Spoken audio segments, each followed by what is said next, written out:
Okay, so I wanted to jump on really quick and talk to you guys about the primaries. I have had a number of questions about primary voting and what is that all about. So I'm in touch with a lot of regular everyday people, and we forget sometimes that when we are entrenched in these political worlds and battles, that not everybody remembers or pays as much attention as we do to understand what the primaries are all about. So the primaries in Minnesota, the primary elections are on August 13th.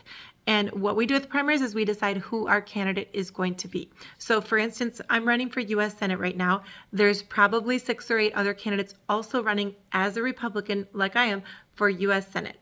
So in the primaries, you have the opportunity to vote on which Republican you would like to be on the ticket in the general election in November.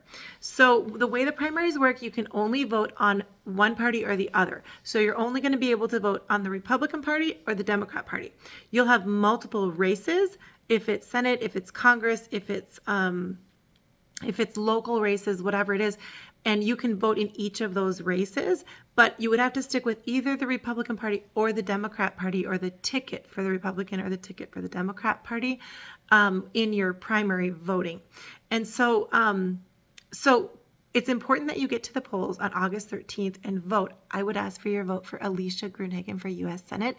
And that is where we choose who our candidate is going to be in the general election in November. So I hope that makes sense. If you want to get more information or you want to look up your polling place, you can look that up at the Secretary of State's website and look for elections and voting. You can do a Google search or whatever it is, and you can find that. Keep in mind that you can also do early voting. So a lot of people have ordered their ballot. At this point, I believe it's too late to do early voting for the primaries, but you can order your ballot and do early voting when it's open. You can do early voting for the general election. But it is too late to do it for the primaries. And what that means is you don't have to go to your polling place. You can get your ballot in the mail and send it in.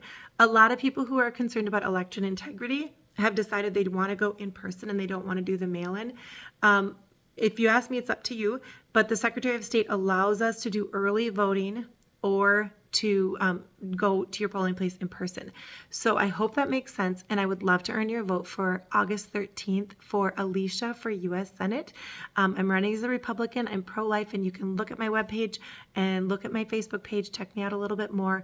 And I hope that you get to the primaries and vote, because this is what determines who your candidate will be in November.